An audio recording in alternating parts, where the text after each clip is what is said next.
Hi, this is Phil, and I'm here to tell you all about the Capes and Lunatics Patreon. Get early access to all of our interviews, including the monthly Chichester chats with writer and comic book legend DG Chichester, new episodes of classic Capes and Lunatics shows, including The Quantum Zone, This, That, or the Third, and many, many more specials, all completely uncensored. Access starts for $3 a month, full video when you pledge $5 a month. Check out the link in our show notes or go to patreon.com/capesandlunatics. Hope to see you there.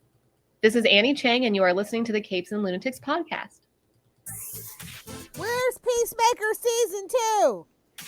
They sent him. Oh, God. There's Russell with a joke from the future. The O-ring. He's back. All right, kids. Welcome back to another episode of Salty and Petty. She's a little bit salty. He's a whole lot of petty, and together that makes the Salty and Petty podcast. Welcome. That's right. I am Old Man Phil, and over there is Old Lady Lilith, get off my lawn. and in the chat room is Paprika Russell. He gets the joke. How I Met Your Mother fan. But in that case, it's Cumin.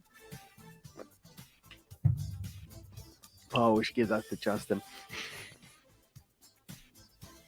All right, so yes, we are back to this time to discuss. I think we didn't know where we're going to give you next time. Well, this time we're going to discuss some of our favorite soundtracks to movies. I was going to say, is there any TV show that had like a really good soundtrack?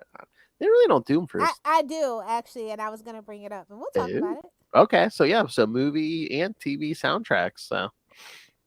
And we're talking soundtracks, right? Not scores. Right.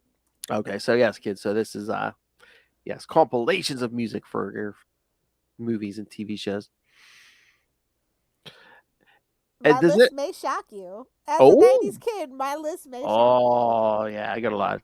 Probably most of mine's probably 90s. But I was going to say, did you ever run across does it ever seem like, I don't know, do you have conflicting feelings like, if it's a good soundtrack, but it's like a terrible movie. The worst movies had the best soundtracks in the 2000s, especially. This is like the case. You kind of had to, yeah. It's like the soundtrack won a Grammy. That movie won a Razzie, kind of thing. It's yeah, you have conflicting feelings because like you want to listen to the soundtrack, but every time you listen to it, you think about that crappy movie. Yeah. Not anymore though. I can separate the two now, but when I was younger, there's like certain songs that are just like, because they like the radio back then. It's way worse than it is today. Like you couldn't get away from it. Turn the channel, it's there. Turn that channel, it's there. Oh yes. I'm thinking of one right now from the 90s. It's like, yeah, the one song off the soundtrack. It played everywhere in the year that movie came out. Celine Dion, My Heart Will Go On. I literally didn't see the Titanic until it was on VHS because of that song. Every time I came home from school, I turned on TRL. That bitch was number one for so freaking long. No offense to Celine Dion. I just mean, she's not my cup of tea. That's not my kind of music. She has a great voice, just not my kind of music. And especially not when I was younger. Like, yeah. I just wanted to see Backstreet Boys to be number one. But no, it was her. 1995, Seal's Kiss from a Rose from the Batman Forever soundtrack. Oh my God. Everywhere. Bro, you still hear that if you shop at Sprouts. Oh, yeah. Or Whole Foods. You will hear that song. But especially 1995, it's like, you on the radio, on TV, on you go to any restaurant or dentist office or elevator, you heard that song. I do recall that, good sir. Oh my Lord. I do recall that. All right, so shall we jump into some of our favorites? Yeah, I'm gonna save my honorable mentions for last. Okay. Not gonna go first. I'll be controversial on that one, I guess. Do you want to start or shall I? I don't care. Why don't you start? You might have more than I do. So yeah, why don't you start? I tried to keep it to 10. Okay. Ish. I don't know if I'm gonna start with the Footloose soundtrack. Ooh, okay. As a Kevin Bacon fan and just a Bacon fan in general. Bacon. So, just good music, or does the movie factor into that for you? Or I mean, like you can like some of the songs will bring you to some of your favorite scenes, kind of things. Like yeah. I love a good dance movie, right? Mhm. This is so 80s it hurts. It's peak Kevin Bacon. Like the soundtrack is just nothing but pure nostalgia fuel. And it's just like it's one of those things you can push play and all the songs kind of just like tell a story, and like they Mhm. just don't make soundtracks like that anymore. Everything's just, oh, this popular artist made a song for this. Looking at you, Elvis, with your Doja Cat, with your one Doja Cat song. When you do, yeah, again, it's like you really don't get soundtracks anymore. You might get one or two songs, but it's mostly just score anymore. Yeah, Or if they do put music in the movie, they don't like put it out as an official soundtrack. yeah. But like I don't know. There's something so I don't know. Something so charming about Footloose. I like the movie. I like the soundtrack. It is just a good 80s romp. Like definition of a good fun 80s romp. Do you have you ever seen Footloose? Yes, it's been a long time, but yes, I have. So you got like it is like I said, this really shocks you. It's got Kenny Loggins, it's got Shalimar, it's got Sammy Hagar in there. It's got two Kenny Loggins songs actually. Footloose, the title song, right? And then there's also I'm Free or yeah. Wait, is there more? And then also Bonnie Tyler, which is Holding Out for a Hero, iconic. Thanks to Shrek. That's that for all the 90s kids, Shrek. That song that is from that soundtrack, yeah. Yeah, it's like, and then like some songs, it's like you'll get. I mean, you'll see it pop up like once a decade in a movie somewhere. Yeah. There's that you have your mainstays. Oh, Russell, why did you have to bring that up in the chat? I looked and God damn you. He needs to Oh, hold on. Wait, let me look first before we do our reaction. Ghost Rider Wolverine. Just put Ghost. I just researched Ghost Rider, Wolverine, Frank Miller, and that came up. So I guess he's doing a new Ghost Rider, Wolverine, Weapons of Vengeance Alpha. Because I saved it because I was going to put it up on screen. If you wanted, Yeah, just go ahead. Put it up. I've seen it. okay. I was going to say I was going to get your reaction, but okay. No. I can talk. Okay. Sorry to Hit the news breaking news button though. No, We another. interrupt this fun romp to tell you your mother's a whore. All right. Present it.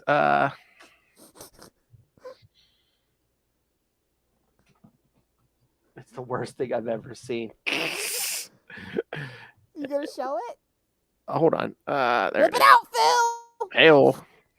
There it is, kids, and all its not glory, but what Dishonorableness and all its misery. what is that? Who thought this was a good idea? They need to be fired. I'm not I'm buying that cover. That I better be mean a freaking variant.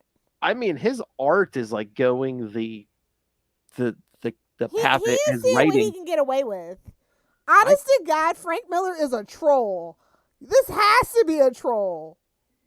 Either that or he's just getting to that age where he should make, I don't know, could it be arthritis or something? I mean, does he need to stop drawing? But no one's gonna stop him. No, we're not counting scores, Russell. Pick another thing. That's the only way you're gonna score.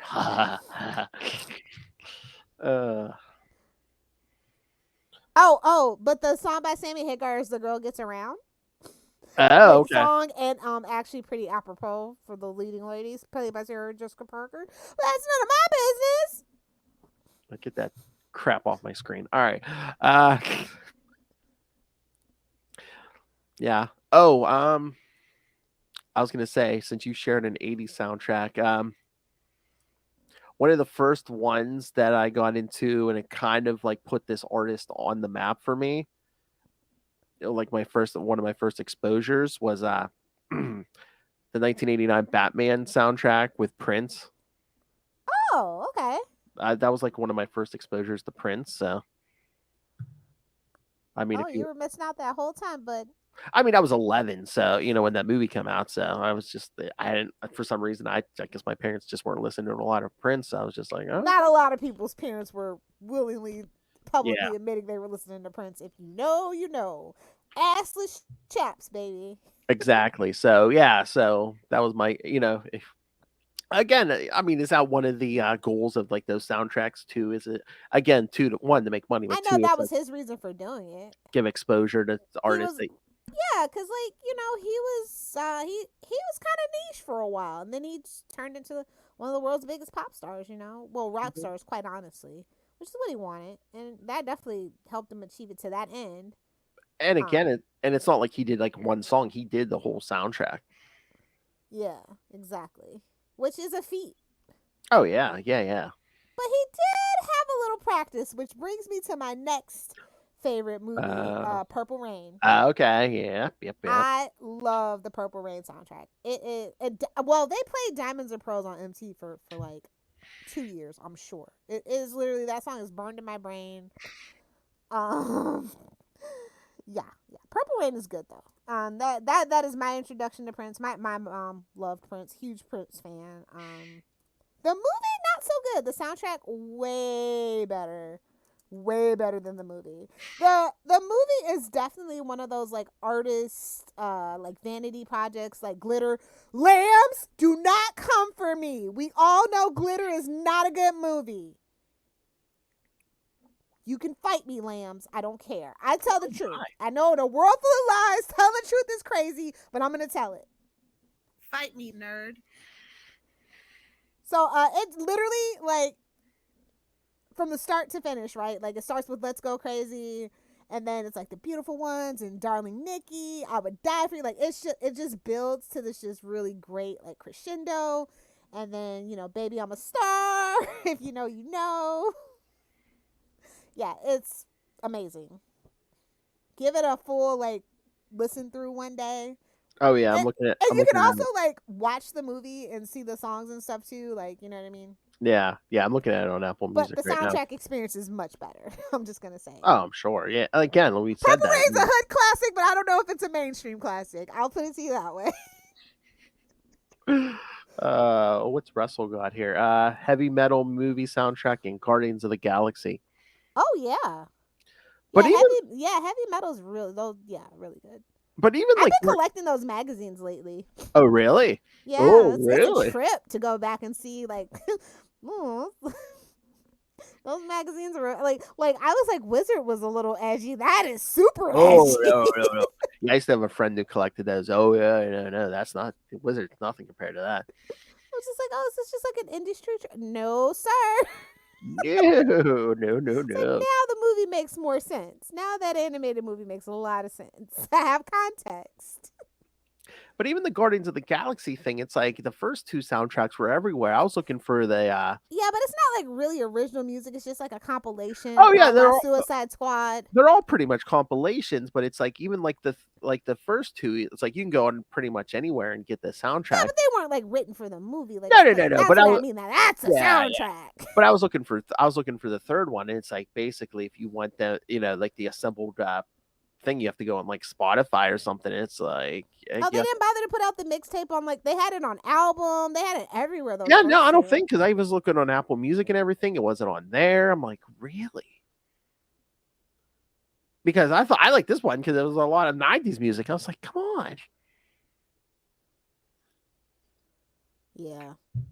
Or were they just, or is that like a big James Gunn thing? And they're like, oh yeah, he's done. So let's just.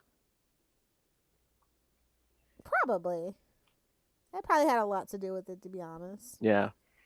Oh, but well, rolling into the James Gunn thing. I mean, I don't know if they ever put out an official soundtrack, but like I know people took all the songs that showed up in the show and put them in like playlists and stuff. The Peacemaker stuff.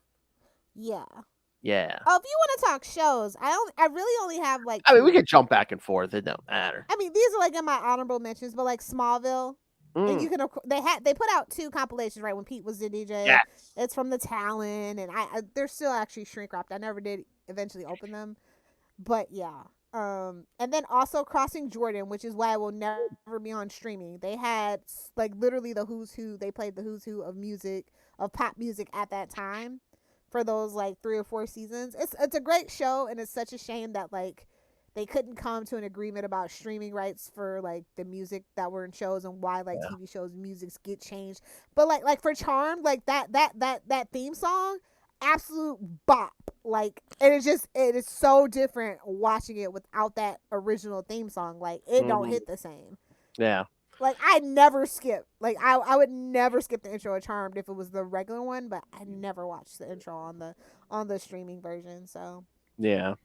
it's such a shame that like, you know, they treat musicians like yeah, most musicians are filthy rich, right? But like they did their work, they did their job. They have every right to have basically, you know, residuals like actors do, right?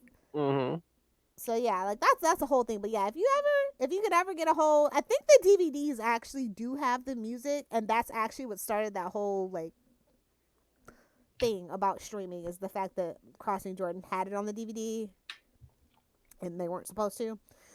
Well, yeah, I mean, well, that's so old too. It's like they didn't think about streaming or anything in those contracts, probably, right? Yeah, so.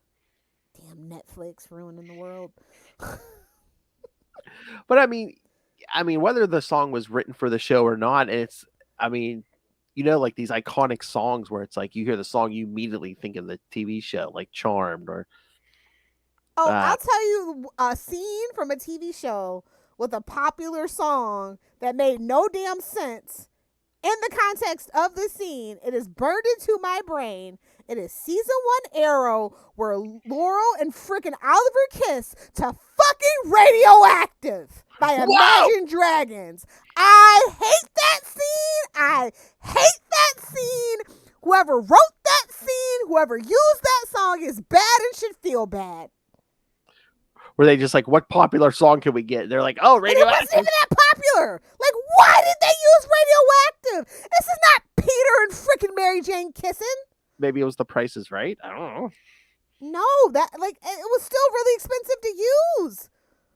Their love is hot, Lil. Yeah, it's toxic. That's about right. Oh, that should have told me everything I needed to know when they picked that song.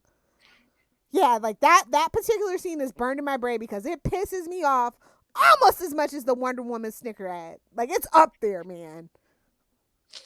Sorry, I have to keep telling you guys about that, but like. I'm so happy we've reignited that controversy. It was awful, and they should feel bad. Hopefully, the ad exec who okayed that has been fired. If not, I'll make arrangements. Oh, pander or parody FBI. Exactly. I just meant I was going to offer him a job in my firm and then fire him. That's all. So yeah, the ad executive came up with that Wonder Woman ad. You get our weekly Our whole family can suck it. award. Oh, that's what we should do. Every week each of us should come up with a candidate for the Our whole family can suck it. award. Go blank yourself award. Yeah, I dig it. Better than no prize, as far as I'm concerned. Either that or the You get the Arby's Bronco Berry Sauce Award. No, if you're truly evil, we give you the Your mother's a whore. award. The Frank Miller Lifetime Achievement Award. Or you can get the Bendis Lifetime Achievement Award. Whatever. Oh, no. I was going to say, we'll do the Frank Miller Lifetime Achievement Award, and Bendis could be like the recipient or something.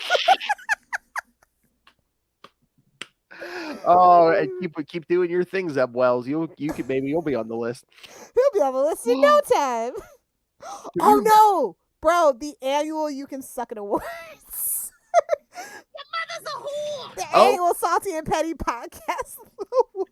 Can you imagine? Oh my God, we do like an award show, but we take like the worst and like the most controversial like comic book storylines of through history, and we nominate people in categories and stuff. Oh my God. Get started on it, Phil. Oh, but no. This has to be big. Can you imagine? You know, I need you on screen. We'll dress up. Oh, I need trophies. Oh my God. Ooh. We'll get Justin to do a red carpet or something. Oh my God. Oh, yes, yes, yes, It's yes. got to be a whole production now. I need effects. Yes.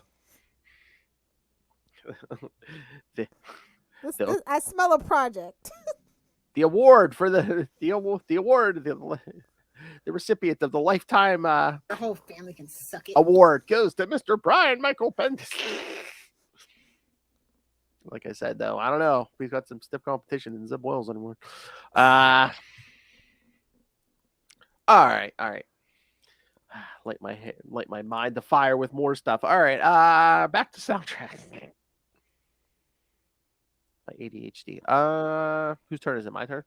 Yes, it's your turn. All right. I'm gonna jump to the '90s, and one of the first ones that always pops into my brain. Again, no original. I don't think any original music for it, but just I love the movie and the soundtrack. I listened to the soundtrack when I got it over and over and over. I mean, it's one of my first CDs. I still have it. The soundtrack to the original Crow movie.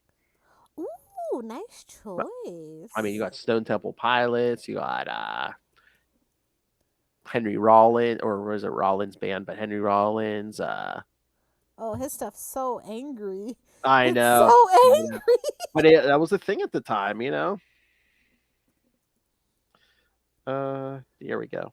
I can't believe I can't say this off by heart. The Cure, 9 Inch Nails, Rage Against the Machine. I mean, this is the '90s. Who's Who, kids? Helmet, Pantera. Oh wow. Yeah. Yeah, I forgot how that movie is really dark and depressing, especially. Oh, yeah. It opens up with that soundtrack sets the mood. You thought Gotham was a bad place. Holy crap! You do not want to live where the Crow lives, bro. I mean, Lilith. The movie opens up with, this couple was killed. Exactly. And I think she might have been raped. It's like, yeah, and they're both killed. Definitely. She got raped. He got thrown out a window. Yeah. Yeah, you're not going to have... The soundtrack sets the mood perfectly. Oh, yeah. Can't rain all the time. And again, we've tried to redo this movie over and over again, and nothing beats the original. Well, it can't. We won't let it. It's a tragedy. Exactly. And then they did do a second movie, but... Oh, yeah. Oh, they did more than Isn't there two. a third one? Actually, yeah. it's like direct to DVD or... I was gonna. Is there even a 4? Maybe, but Oh, I don't know. don't tell me there's a 4. I was pissed with 2, but somebody told me there was a 3, and I'm like, I should probably fact check that, but I don't want to be mad all day. After 2, I was kind of out, but yeah, I think anything from like 3, if there was any more after that, they were all straight to DVD. I'm pretty sure. Oh, okay. I'm pretty sure. And the comics weren't bad though. Yeah, no. The rebooted comics that came out probably like almost. How long have we been doing like the whole Capes and Lunatics thing? It's been about that long. Oh, since like 2017. Yeah, it came out then. I don't think they ever followed up with it, but they were pretty decent. All right, so yeah, 1994 had The Crow. 1996 had The Crow City of Angels. Yeah, I remember that one. 2000 had The Crow Salvation. Okay, that's the third one my friend told me about that I didn't believe them. And 2005 had The Crow Wicked Prayer. Okay. Yeah, I know. Oh Lord. The Crow, what's that? Wicked Prayer, starring Edward Furlong. Sure. And his girlfriend. Oh my God! Guess who plays his girlfriend? Who? The what's her? Emmanuel, was it Sarika? The one who plays Lana on Superman and Lois. Oh. Are targeted by Satanists who murder them as part of a ceremony to resurrect the devil. I mean, no. If you understand like the crow lore, right? It makes sense. But the fact that it's a direct DVD to DVD thing, it's awful. Oh Lord. And to be fair, like the original Crow movie is like not a masterpiece, but it's moody, it's gothic, it's sad, It Oh my God. We might have to cover just to poo poo over it. Because guess who the villainous couple are played by? who? Uh, Luke Death Crash is played by David Boreanaz, Oh. and his lover Lola played by Tara Reid. Oh, you know what? We're gonna have to have a crow month. Oh yeah. We are gonna have to have a crow month. Oh, this one just needs to get reviewed just to poo poo. Oh my Yes. God. I can only imagine the dialogue with Tara Reid as one of the leads. As David Boreanaz' lover. He does like them blonde. Oh, who else is in? Oh, Dennis Hopper's in here. Danny Trejo, Of course. of course. Tito Ortiz. Really? Yeah, I'm looking at the cast list here. Yeah, Oh, he was trying to be John Cena then. That's right. Macy Gray as Carmen. Oh. That sounds awful. We must watch it. Again, direct to video. So watch it be another. Hey, Meteor patrons, guess what you're getting? Man. Watch it be another Meteor Man. We can't find it. You mean Puma Man? Well, that too. Oh yeah, we might have to do this. Like I said, the main love interest is played by Lana from Superman and Lois, so we might have to do this. Might be good for some clicks and views. But yeah, like I is said, it back to me or is it back to you? well, the crow was mine, so it's back to you. Okay, so I'm on my third choice. And again, this might surprise you, but anybody who knows me growing up knows my mom was a disco queen. Saturday Night Fever, 1977 movie soundtrack. And I love the movie too. The Bee Gees, listen, I love the Bee Gees. You can't talk bad about the Bee Gees. If you don't know good music, then of course you hate the Bee Gees. But Bee Gees are actually like phenomenal songwriters and like producers. Oh, Sorry, I'd say I don't make the rules. It's true. Oh, I can listen to some beat. I'd say "Staying Alive" pops into my head at least once a year. Well, they have the whole soundtrack is like crazy hit, disco hit after disco hit. Oh yeah. How Deep Is Your Love, Jive Talking, More Than a Woman, A Fifth of Beethoven is like my personal favorite, which not too many people actually, if you're not a real Bee Gees fan, probably wouldn't know. And Manhattan Skyline, I personally think is the best song on the soundtrack. Also, You Should Be Dancing in Boogie Shoes are cool too. But I like the more somber Bee Gees songs, so it's like, I don't know. It's a personal preference, I guess. Oh yeah. Trying to think where to go here. Oh, okay. Here, I'm trying to pull up some playlists here. All right, I'm gonna skip ahead to 2003. Again, I mean, we talked about this before. A decent movie, but I also enjoyed the soundtrack. To the Daredevil movie. Oh, that and Spider-Man are like freaking Yes. iconic. Yes. Yeah. Which is what actually spurred this discussion when we were kind of covering. We were covering that soundtrack a little bit. Like, yeah, we should just go ahead and pull the trigger on it. So yeah, that's the inspiration. Yeah. Oh yeah. Maybe we should just cover that someday. Yeah. I mean, but again, it's an early a snapshot of the early 2000s. I mean, Sealers, such a snapshot. Like Nickelback, Evanescence. Yeah. all the music people get made fun of for still liking now. Hoobastank. I won't say what the meme is, but look up the meme about the guy who listens to Nickelback and how he gets made love to by his girlfriend. I love that meme. It's hilarious. Oh my. It is hilarious. Finger 11.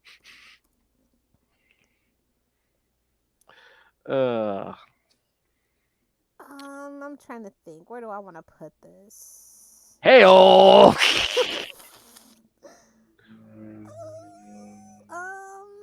Okay. I guess I will just put it here at my number 4. Hey-oh! At my number 7 spot. I'm gonna do Black Panther, the original Black Panther movie. Yes. Because those songs were actually made for the movie. And Kendrick Lamar produced the whole thing. He got all his friends together. Just all the songs are pretty cool, Yeah. pretty relevant. And there's like I think the soundtrack definitely introduced people to a lot of like the underground rappers and stuff. And Mhm. then you got the big, "Pray for Me" with The Weeknd, and then you got the Rihanna song. Oh yeah, you know who was into that soundtrack for the longest time? Luca. Really? Yeah. It's like a lot of different it's a lot of different levels of like hip hop and alternative hip hop and stuff in it. It's pretty cool that he was able to like make a cohesive soundtrack. Hmm. Well, I mean, and speaking of from that same era, another one from around that same time that Luke and I really liked, the Into the Spider-Verse soundtrack. Yes, bro. Sunflower was stuck in my head for a year. Oh yeah, It's so funny because they have Miles singing it in the movie because they know that's the song. That's the hit song. That's gonna be the hit song. They knew. that "What's Up, Danger."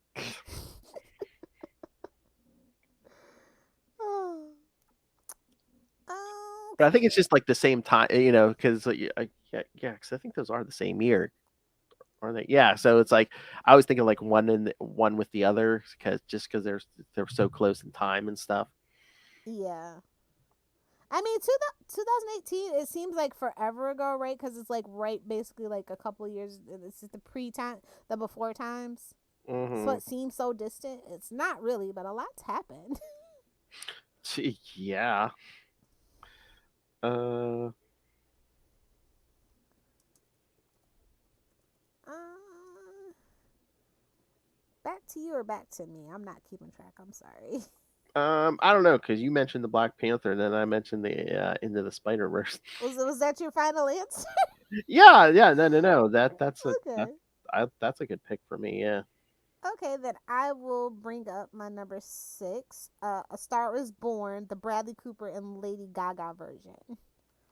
Because those songs are also written and performed by the stars of the movie for the movie. Hmm. So yeah, I thought that album was so good. Like the movie was pretty good too, actually. But like the soundtrack is so good. It tells the story of what they're going through for sure. And I was like, I didn't think that A Star Is Born needed to be remade, but I was wrong. I was pleasantly surprised that I was wrong. Especially with Lady Gaga. Like, she ruined the American Horror franchise for me, so she redeemed herself here. But she's like kind of playing herself, sort of. So it's a whole thing, but it's a good soundtrack. Okay, so here's a question. Speaking of Lady Gaga, so does this mean are we going to get a soundtrack for that Joker too? It's gonna be like the musical, like Annie, right? I don't know, Right? That's man. what they said. I don't I freaking I know. I would assume, but yeah. I don't think Joaquin Phoenix can sing. He's not his brother. Not to be a rude asshole, but he's not. Is it possible River to Phoenix was an angel that was gone too soon. can, can you get somebody to like fill in for him Of singing? course, they'll probably do what they did for Halle Berry and Dorothy Dandridge. They'll have somebody lip sync over it. Of course, they'll just lip sync to it. But still, it's terrible. It's like one person can actually sing and then the other person can't. Hmm. Ooh, not a good look. Not We'll, a good look. we'll fix it in post. They're gonna have to.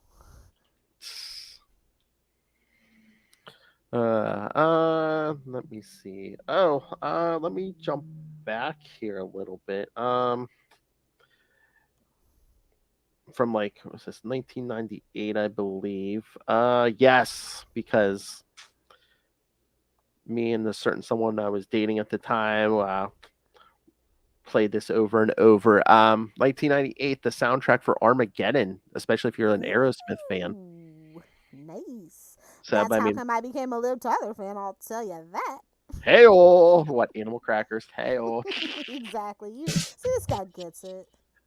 yeah, I mean, yeah, there's a bunch of Aerosmith on here. Journey, ZZ Top. Come on, Bon Jovi. Of course, Our Lady. Remember when Our Lady Peas was a thing? Uh, Yeah, I do actually. Again, 98, 99.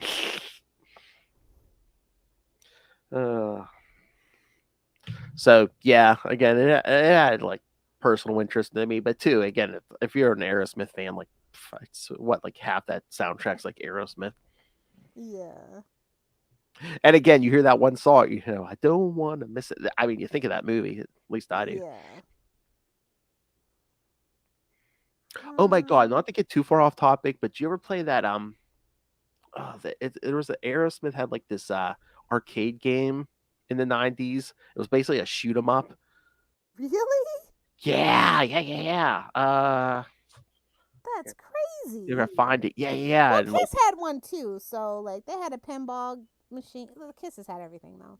yeah. That's interesting. But it's basically like, oh, you gotta help Aerosmith and like shoot these bad guys. You know, there's I mean, can't they just play guitar at them? Why do you have to shoot them? It was probably like it was probably just skinned over something that was a shoot 'em up. maybe, yeah. So I'm trying to remember. Like, you know, Super Mario Brothers 2. Like, why it looks like that is just a skin of something else. Because they wanted to put something out. Maybe. I mean, yeah, it's just like, oh, Steven Tyler got to show up for 2 seconds. So, like, in each level, okay. Oh, yeah, now it's up to So, like, you. the rest of the band, we don't have to. Not really. You can sleep in and stay home. Oh, yeah, I'm seeing. Oh, here we go. Hold on. I'm seeing one screenshot. I'll share it, but yeah, but I mean that was one of the ones you'd see at like a ton of the arcades in like the 90s and stuff. Along with like the X-Men arcade game, the Avengers arcade game, Ninja Turtles. Yeah, Ninja Turtles. Oh, Ninja Turtles and Simpsons is the only reason I went to that. Oh, and Street Fighter. Oh yeah. Those are like the three. Everything else I had at home. It was fine. I mean, I'd have to do like 20 screenshots, give you the whole gist of the game. But here's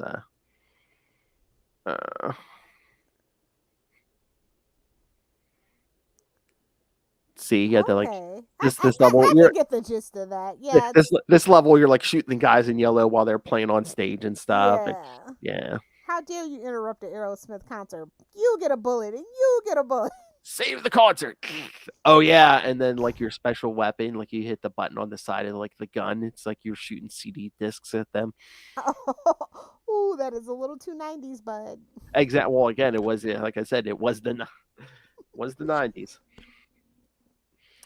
I'm gonna go with my favorite soundtrack from my favorite Disney Renaissance movie era, Aladdin, 1992 version. I'm so sad that I have to specify that. A Whole New World by who was that? Bebo Bryson and Regina Bell. So beautiful. Mm-hmm. Also, Aladdin's World, aka it's the whole thing is really good. Like the actual like soundtrack, and then the score is really a bop too. Friend Like Me. Yeah, A Whole New World. That's another song you couldn't escape. Once that movie came out. Yeah, there's the movie version and there's like the movie soundtrack version. Yeah. And then I actually listen to this sometimes just to hear Robin Williams' voice. Right? It's Legend of the Lamp because it has that monologue from Robin Williams at the beginning. Yeah. So yeah. Yep. Yeah, remember that back in the day, like that, and like the aforementioned Prince Batman soundtrack, where like they actually took like dialogue from the movie and stuff and like worked it in, and yeah.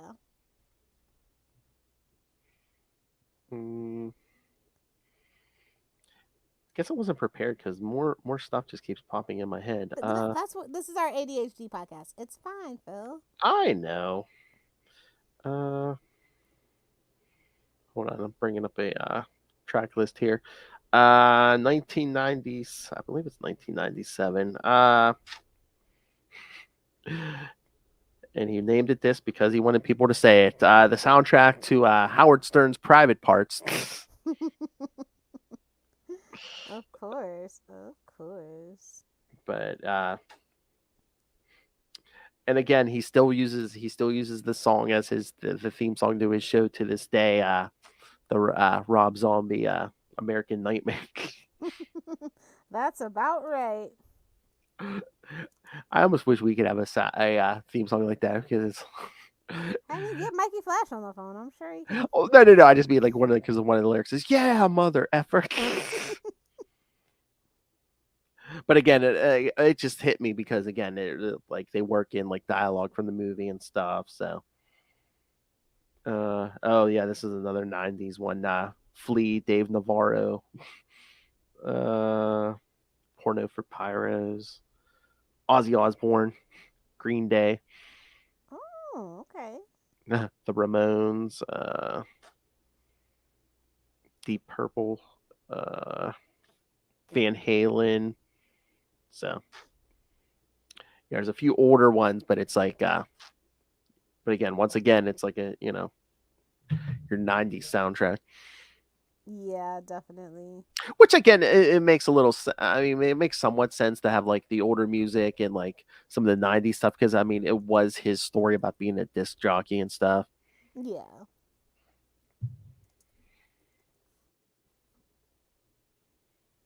I don't think I've ever heard that soundtrack. I didn't even know that movie had a soundtrack. Oh I mean, yeah, although yeah. back in the 90s, everything had a Oh soundtrack, yeah. whether it deserved it or not. Oh yeah. I'd say probably like 99% of the movies that hit theaters had a soundtrack in the '90s.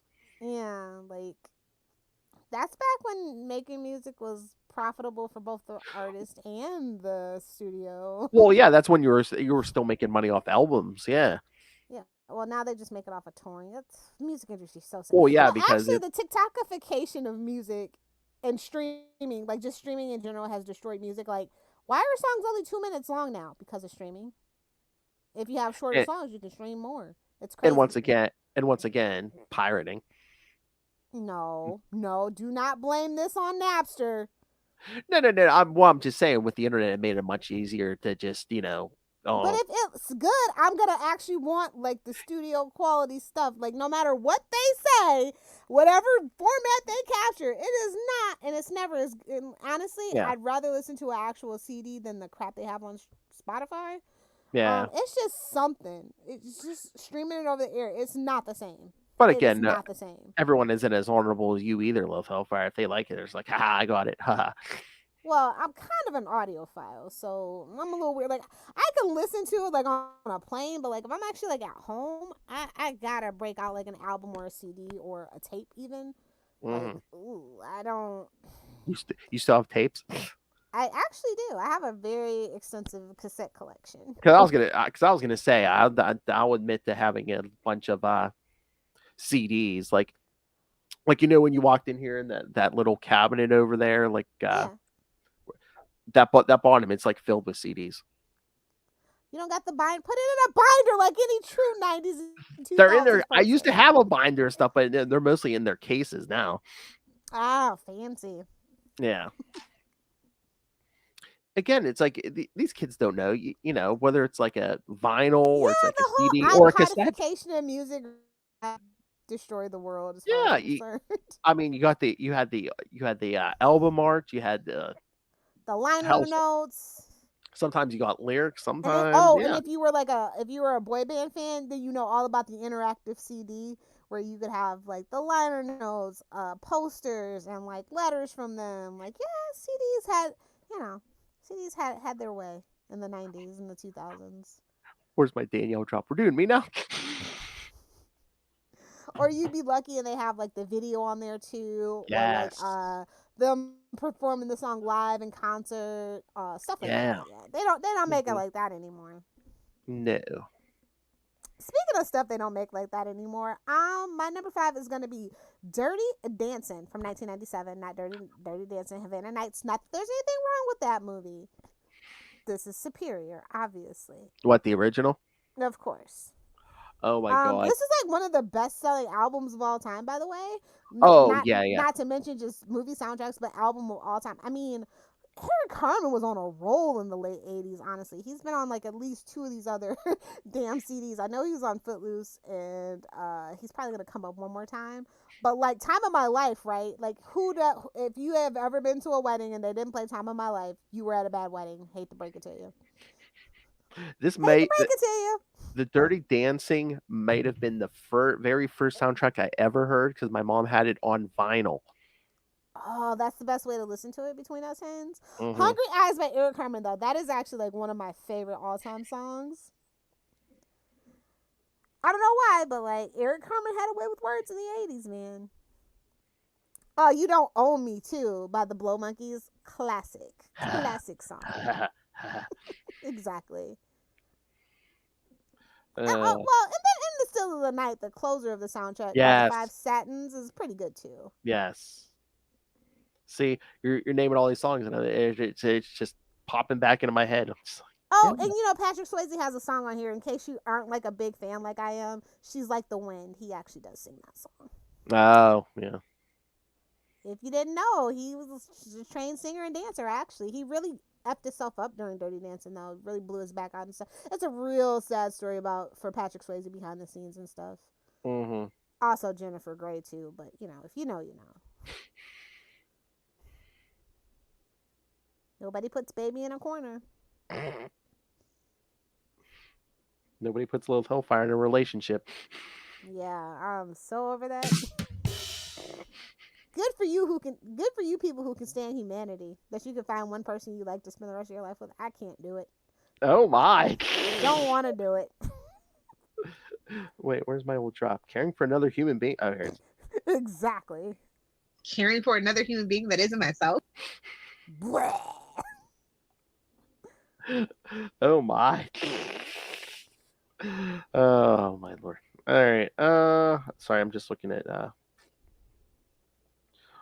Okay. I'm just going out of order. I know you probably have That's them fine. from the. I mean, my like I said, my list is all over the years. Like, there's nothing consistent, but I do have a little bit of rhyme and reason.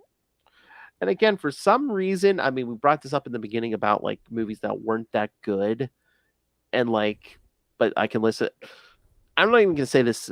Well, all right, I'm gonna do two here because it kind of goes together, but it's like they're not even superior, but I can for some reason I can listen to them over and over way more than I can watch the movies. Batman Forever and Batman and Robin. Like I can listen to the soundtracks way more than I can watch those movies. Yeah, I think that goes for everybody except for maybe Tyler. I know. Oh yeah, but Batman Forever. Of course. Well, again, Kiss from the Rose. I think we were all just hypnotized by that. We were told we like that. Yeah, that's one of those repetitious brainwashing things for sure. And of course, Wasn't yeah, it even in like a McDonald's commercial or something ridiculous like that? everywhere, Lilith. Hey. Like one of my first jobs as a teenager was at McDonald's. I heard that damn song over they played it in the dining room. On McDonald's radio? Yeah. I'm telling you, it was everywhere. I swear I was in an elevator the one time I heard it. It was everywhere. I wouldn't doubt it. You couldn't. That was one of those inescapable earworms for sure. Exactly. Oh, and of course, one of my all-time favorite bands was on here, The Offspring. Yeah. Yeah. And the Batman and Robin sound, and again, these were both pure, mid-late '90s soundtracks. Batman and Robin, Smashing Pumpkins, of course. Ooh. That seems like it should be more for a Spider-Man soundtrack, but that's not my business. Yeah. Oh God. Smashing Pumpkins because of the Hobgoblin. Gobble gobble. You can't escape it. Sorry if I was on the ball, I would have been gobble gobble. It's gobbling o'clock somewhere. Whoa. He's marking that down. He's like 48:15. Got it. Couple of balls down the gob. Goo Goo Dolls, Joel, R.E.M. Ugh. Okay, this might be another episode. R. Kelly. Oh, that's gonna segue perfectly into my next one. All right. The inescapable earworm of "I Can Fly" from the Space Jam soundtrack. I remember that one too. It was everywhere. That was everybody's graduation song. That weddings everywhere. That was the kiss from a rose of its year. Yes, it was. Yes, but the whole Space Jam soundtrack's pretty cool. For a kid, which I was. I was a very young child. I actually really, really love Space Jam, the original, not that LeBron travesty. Yeah.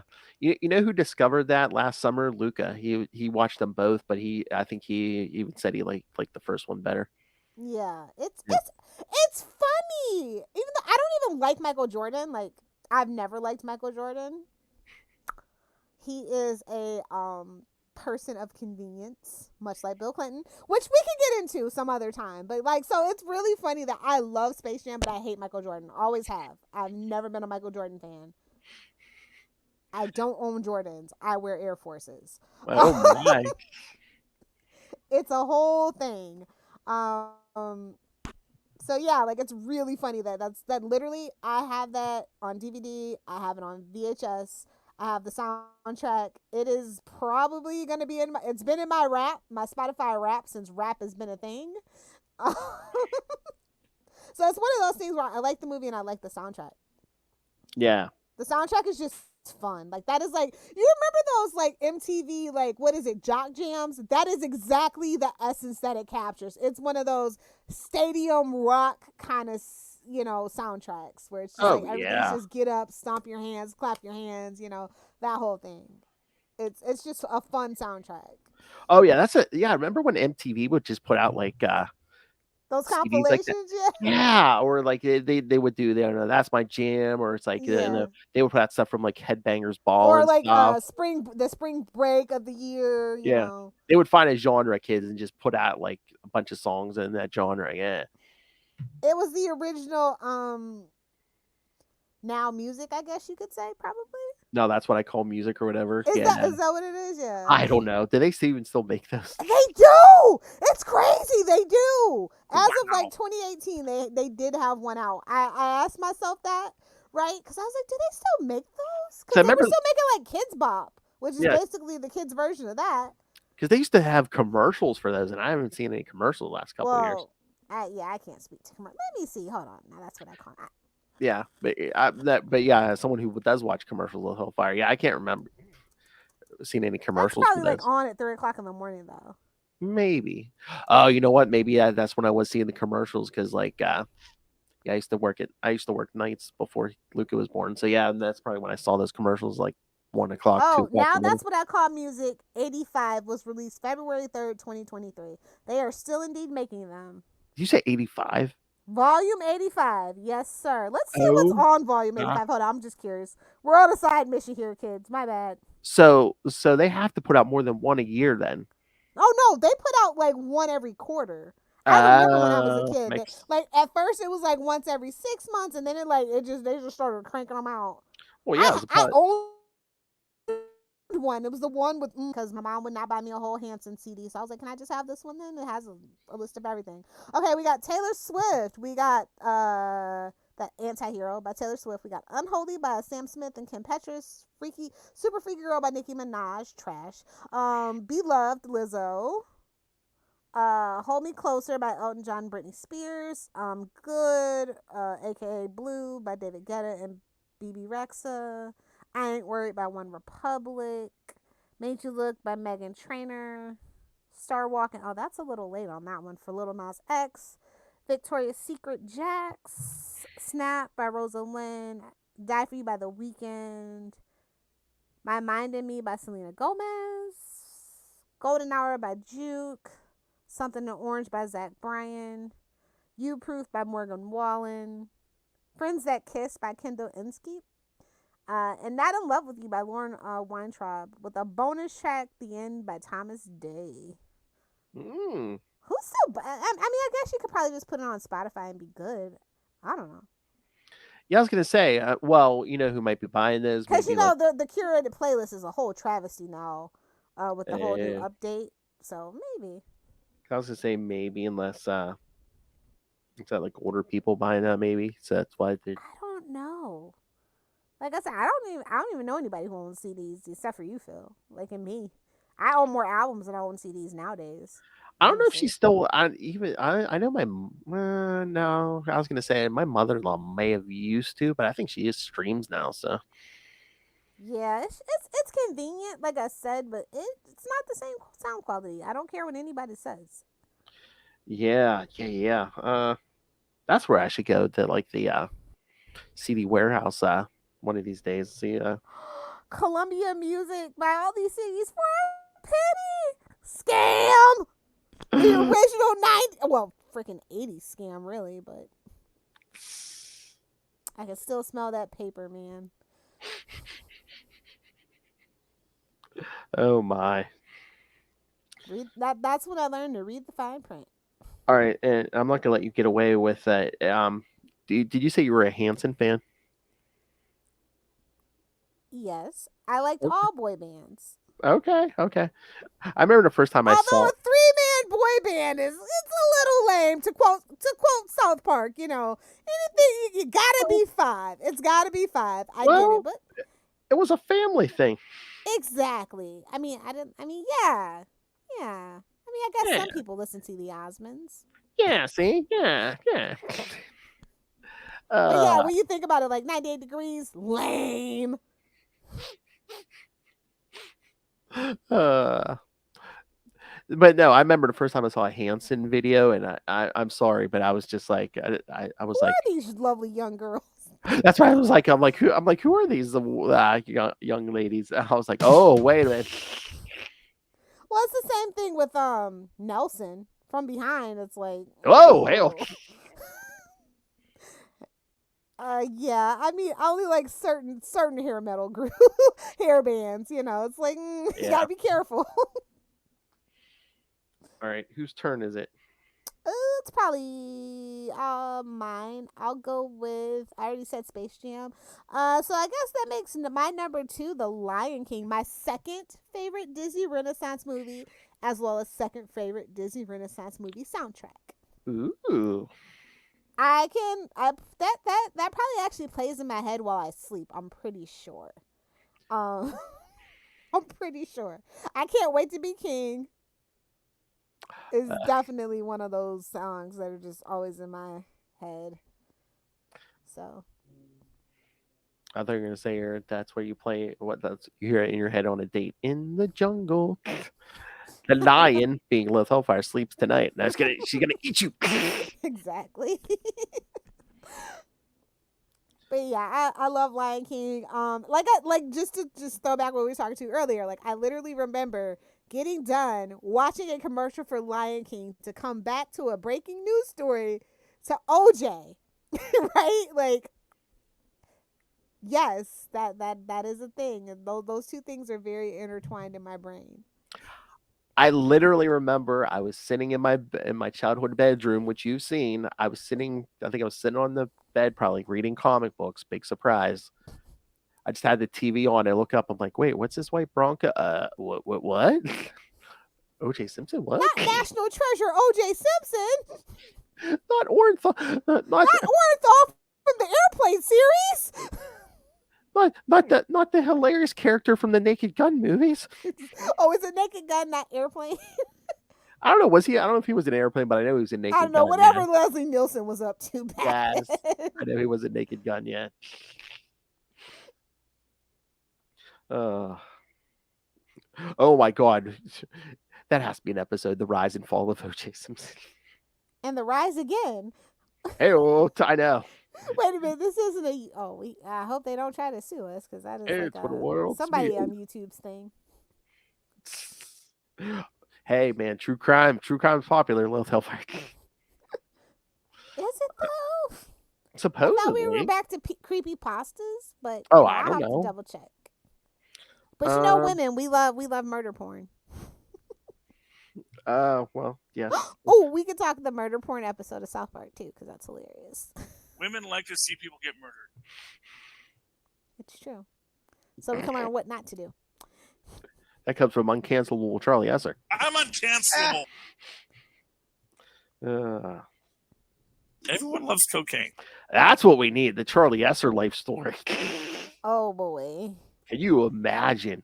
Nobody's gonna go on record to say they know him. Oh, that's who I want to interview. Ex-girlfriends. No.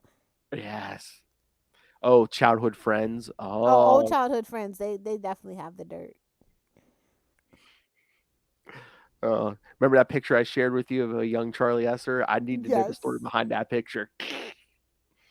Was he like failed rapper or something, or R&B singer, something? He had to be something. All right. Am I up? You're up. I'm at my number 1, just so you know. Okay. All right. This 1997 spawned not one, but 2 albums um, again, well, it goes with the theme of the movie because it's mostly 80s music. Have you ever seen a little John Cusack movie called Grosse Point Blank? I actually have. So, yes, there are actually two albums for this movie. I don't know what it is. I saw I got it. I rented it from the video store, kids. That's how old it is. I don't know. I just fell in love with the movie the first time I saw it. I own it now, but I don't know. Just That's so random. I know. I randomly picked it up and I was like, oh, okay. And for those of you who don't know, kids, yes, the 80s theme is on because in 1997, John Cusack played a hitman who goes back for his 10-year high school reunion. So he went to high school in the 80s. It just how does he put it? Because everyone's like, you just disappeared. He's like, I freaked out. I joined the army. I found out I was good at killing. Went into business for myself. I'm a professional hitman, and then no one believed him. Exactly. 'Cause And look at John Cusack. Could you believe that little face? And his high school sweetheart, Minnie Driver, and I love the rival Dan Aykroyd. That just seems so random. But no, we should cover that one day. Yeah, I'm down for it. But yeah, I mean, it's such like 80s music. The Clash, David Bowie, Guns N' Roses, Faith No More, Pete Townsend. And that was just the first one. Specials. Aha, Take on Me, of course. Because what 80s soundtrack is complete without Take on Me? Exactly. But yeah, no. Don't you love when things get lost in translation? Because "Take Me On" would not have been the hit. Yes. You have to find that same words, but you just find the right order. Yeah. Because they're foreign, so Mm-hmm. like I said, that translation just Yeah. doesn't work sometimes, but it worked out for them. But again, it's like none of these songs were written for that movie, but like half of like these songs off these two, it's like I hear them, I think of that movie. At least after I saw the movie. All right, Lilith, you're up. My number one, which is probably everybody's number one, I'm so basic. It's The Bodyguard. I love Whitney Houston. I've always loved Whitney Houston from a very small child.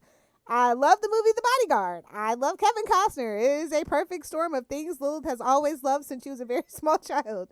But the soundtrack is absolutely beautiful, absolutely amazing.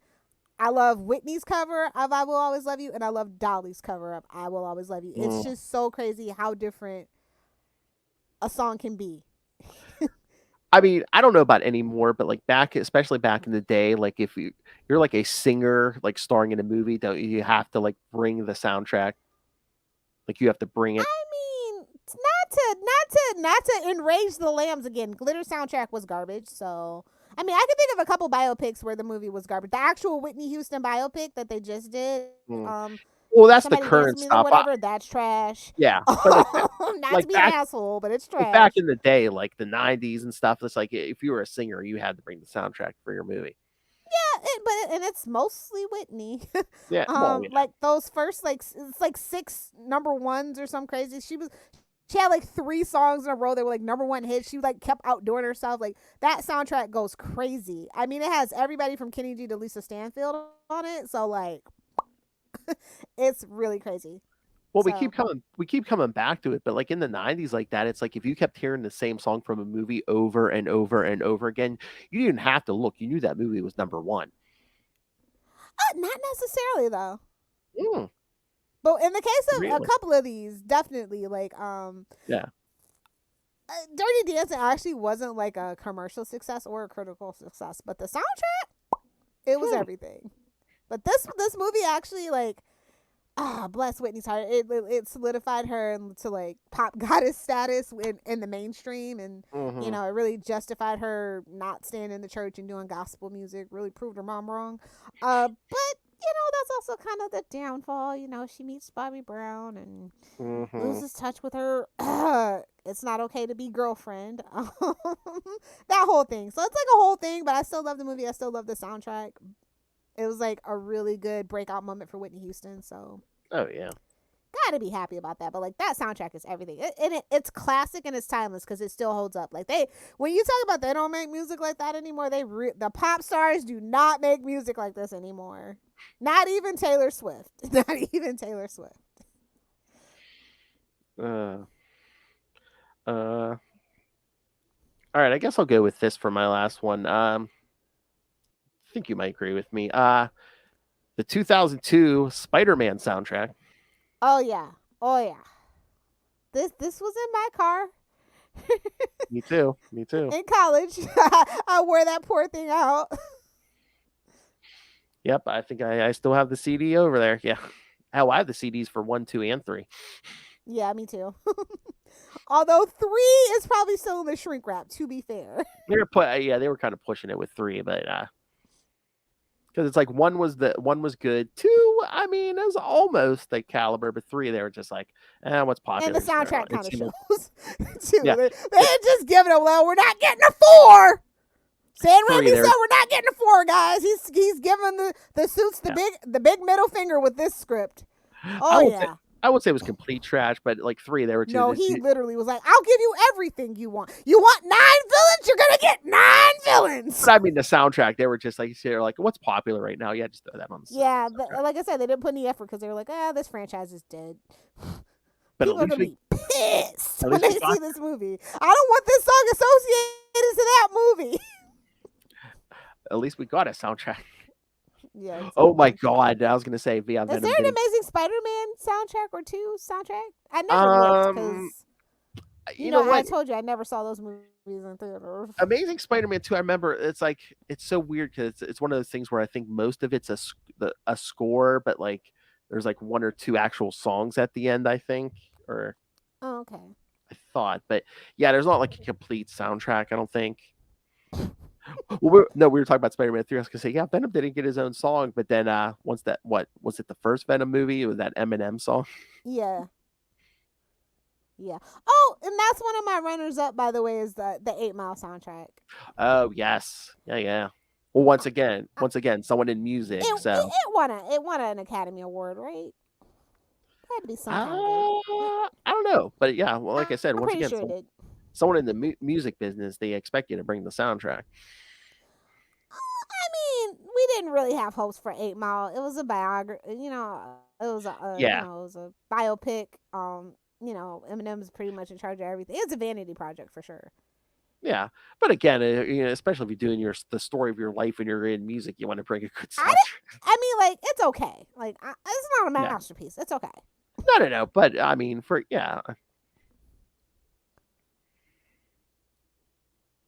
That any- just sums up Eminem's career for me. Yeah. Like, he is overhyped. Oh so my. that's why it's only an honorable mention. Yeah. I remember when Eminem hit me. Like, oh look, this white man can rap too. Oh, Runner- the 90s. I mean, honestly, I'll give it to him, though. He's not as big a culture vulture as, say, a Post Malone or a Machine Gun Kelly. Like, it got worse. Mm-hmm. It got worse, but it started with him. It's like turn Well, of the no, century. actually, it started with Vanilla Ice, but Vanilla Ice, yeah. But I was Rob Van Winkle's been pooped on enough, and he's a pretty actually nice guy. So I will not dig into that. Eminem kind of like turn of the century. Yeah. Honorable mentions. I was the Punisher soundtrack, the Thomas Jane movie, the Punisher soundtrack. Ooh. Phil likes angry, loud music, man. He does. Oh, you should have known me in the 90s, kid. Oh, I guess another honorable mention would be Grease, but I don't really count it because it's like a musical, so it feels weird to like.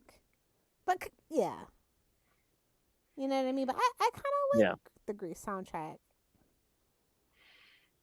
Yeah, it's not bad. Hold on. Oh, you know what? Oh, another honorable mention, probably from the same time. 2002. The Vampire Lestat soundtrack. Kind of like the soundtrack's better than the movie. Yeah. In that category. Yeah. Oh, before I forget, I have to put Clueless because talk about like 90s perspective from a girl's perspective, right? You got like Cracker, you got Luscious Jackson, you got some Beastie Boys, you got Mighty Mighty Boss Tones, Coolio, Jill Sablé, The Muffs, Velocity Girl. So yeah, that's another one of those. Ooh, it's so 90s it hurts, but like that is a ultra girly perspective. Now that you bring that up, I mean, I'm sure they made enough shekels in the business, but how much money do you think the Beastie Boys made just from being in movies and TV shows, their music? So much. Oh, yeah. Because it seems like at least they're in one or two things at least once a decade. I At mean, you know, least. they put in their time, they put in their work. Oh, yeah. I'm not saying they don't deserve it, but yeah, I mean, it just seems like They're yeah, like every the couple only years. white boys I really like. That was like, yeah, we'll allow them. Yeah. They didn't like completely ruin everything. No, it just seems like every couple years, man, they get their shekels. They're super artistic in a lot of other ways. Oh, yeah. It's very much they're like the hip hop version of Green Day, basically. Like they'll write plays, Yeah. they'll do this, they'll do that, they'll speak out against something. You know, that's just them. Yeah. I'm trying to come on, Dave Grohl, I need you to write a whole soundtrack. Write a play, bro. Write a play. Because he seems like a good guy. Because I mean, there was that. What was that? A couple months ago, they were like, "Yeah, he just showed up at a homeless shelter the one day." Or no, it was after a flood or something. It was after something, or was it the wildfires in California? Something was going on, and he just like showed up at like a shelter and just like, well, I think they say like barbecuing for like 10, 12 hours, just like feeding people. And like nobody knew about it until like the internet Yeah, just I remember like you basically. mentioned that. That is really cool. He's like the Keanu Reeves that way. I do like that when people who actually like are successful and famous, they're actually like nice people and they deserve it. Like you said, like Keanu. I don't want anybody to yell at me, so I do have to mention Empire Records. I don't want nobody to yell at me. Empire Records, I mentioned it. Enough's enough. We get it. A bald Robin Tooney. Fetish. I get it. Okay, honorable mention, which I probably had on cassette back in the day, the soundtrack to Wayne's World. Yes, of course. Mm-hmm. One of these days we'll get around to reviewing that movie. Yes. Again, man, we could do movie reviews, old movie reviews here. Yeah. It feels like it's always something pop culture related hanging over our heads, like the Flash movie. Well, we'll do that on Capes and Lunatics. I know. The Salty and Pity podcast. We'll do anything. Anything for clicks and views and likes and shares and comments. Don't forget comments. Anything for likes. I'm back in middle school all over again. The Salty and Petty podcast. We're whores for views and clicks. We didn't make that Frank Miller drop for nothing. Your mother's a whore. I love how you tried to like perfect that. I'm like, no. That one's perfect. No, don't try to reinvent the wheel.